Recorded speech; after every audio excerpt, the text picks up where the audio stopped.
Se você joga com um amigo, esse vídeo vai se tornar obrigatório. No CQB, 1 é nenhum e 2 formam 1. Uma grande parcela dos jogadores de shooters táticos não enxergam o poder da dupla. O que vemos é a atuação de dois lobos solitários, ocupando muitas vezes o mesmo espaço e morrendo para o mesmo inimigo. Hoje nós vamos mudar isso. Nesse vídeo eu vou te ensinar como uma simples tática aplicada em dupla muda o jogo por completo. Com ela você consegue resolver 90% dos cenários que você vai encontrar em qualquer jogo do gênero FPS. Então segura a introdução que já a gente fala mais.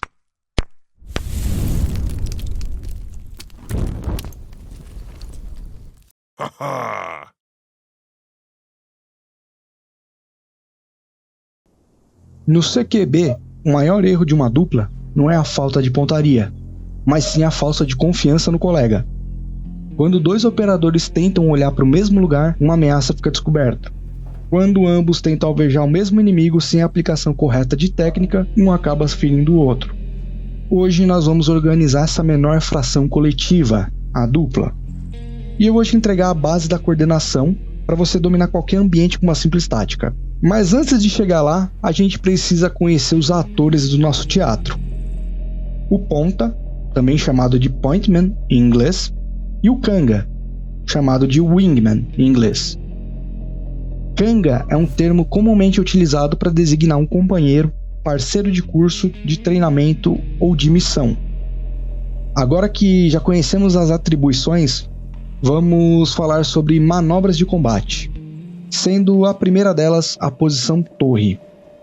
A torre serve para um propósito simples: poder de fogo dobrado. Em situações adversas como um corredor ou até mesmo lidando com aberturas, o ponta se abaixa e agora o Kanga tem o livre disparo por cima dos ombros do ponta. Isso caracteriza a torre.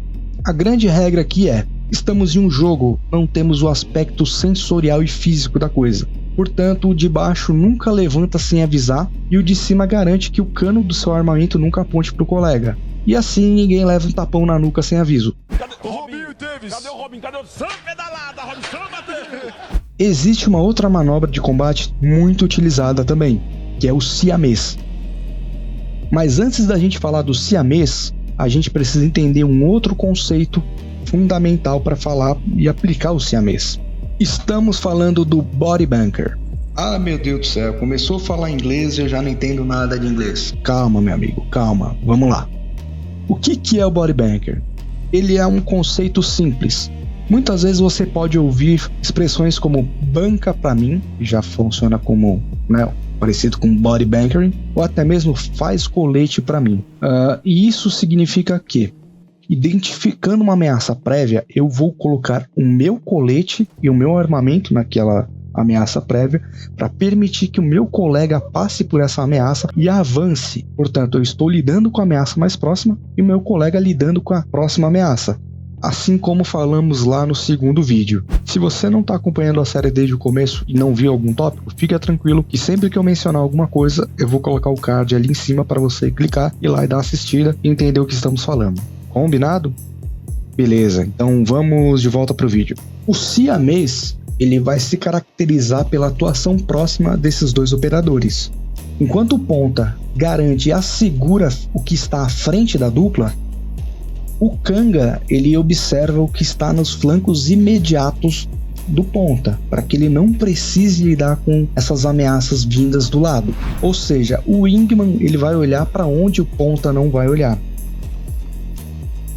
Mas o que o siamês ele vai impactar durante as entradas? Ainda bem que você perguntou. Bom, vamos lá. Em cômodos menores e de geometria mais simples, você pode entrar e se dividir da sua dupla. Até porque isso não é um problema. Mas quando você se depara com cômodos maiores e de geometria mais complexa, vai exigir que você e sua dupla ajam de forma coerente para priorizar a segurança. Agir em dupla é sempre muito arriscado, mas é bem possível. Depois que vocês entraram em um ambiente, segura aquela posição, entenda o que está ao seu redor e depois vocês começam a agir. Aqui não precisa correr, ou então vocês vão assumir um risco desnecessário e alguém vai sofrer uma baixa, e a gente não quer isso. O siamês ele também vai fazer parte, ou pelo menos a técnica vai fazer parte das entradas em duplas também. Imagine que existe um trilho de trem. Assim como as locomotivas são dispostas em unidade A e unidade B. A unidade A vai fazer o trabalho de puxar a frente e a unidade B vai fazer o trabalho de apoiar a unidade A. Inclusive, locomotiva diesel tem um dos sons mais bonitos do universo. Quer ver só?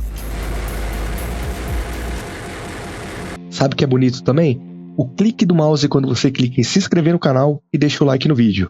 Esse aí é bonito, hein? Agora vamos falar sobre a tática que eu prometi lá no começo, que vai resolver 90% dos problemas que você e sua dupla irão encontrar. O Angle Man e Corner Boy. Para me ajudar a exemplificar essa tática aqui, eu trouxe um amigo, o Vinícius, ou também como é conhecido com o apelido de Green. Vamos lá. O Angle Man Corner Boy é uma aplicação tática simples, mas requer confiança total no colega e bastante coordenação nos movimentos da dupla. Mas afinal, o que é essa tática? Então vamos a ela. Essa tática ela consiste em uma divisão momentânea de funções da dupla quando encontramos uma curvatura, um canto morto ou porta. Se você não entendeu o que é o canto morto, bom, volta aqui no vídeo 1, onde eu explico a lista de prioridades e lá tá tudo bem descrito, tudo certinho. Explicando agora o que é cada um. O que é o Corner Boy e o que é o Angle Man. Começando aqui pelo Corner Boy. Corner Boy é o operador que se posiciona próximo à parede, perto de uma curvatura ou do batente.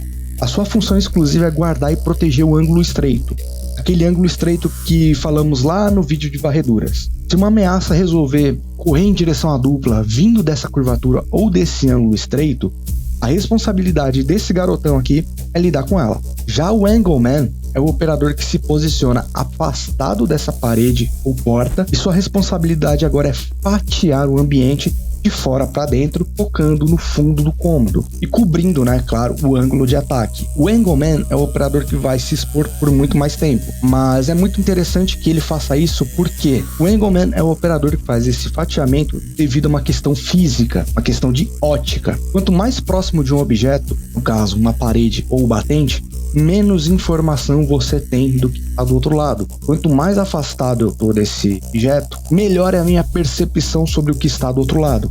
Portanto, o operador que tem maior distância é o que vai fazer o fatiamento. No caso, o nosso Angle Man. Aqui o segredo é agir em equipe e decidir antes, tomando a decisão de comunicar. Eu sou o corner, você é o angle e vice-versa. Assim temos um elemento de segurança constante no ângulo curto, o ângulo estreito e também no ângulo de ataque. Depois que é feita essa varredura, em espaço para ambos, o siamês ou a siamesa ele volta a acontecer, potencializando o poder de fogo à frente enquanto cobre flanco. Bom pessoal, esse foi o vídeo de hoje, eu espero que vocês tenham gostado. Não se esquece de compartilhar com aquele seu amigo para ele se tornar o seu Kanga. E todos os links de vídeos mencionados estarão aqui na descrição, bem como esse de Shoot House aqui do Arma 3. Tá certo? Um grande abraço e até a próxima.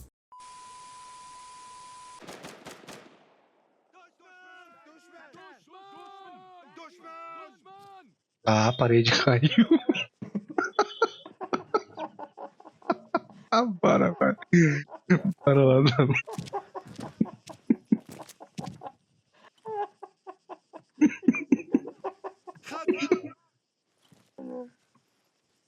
Granada. Tá. Pronto. E voltou.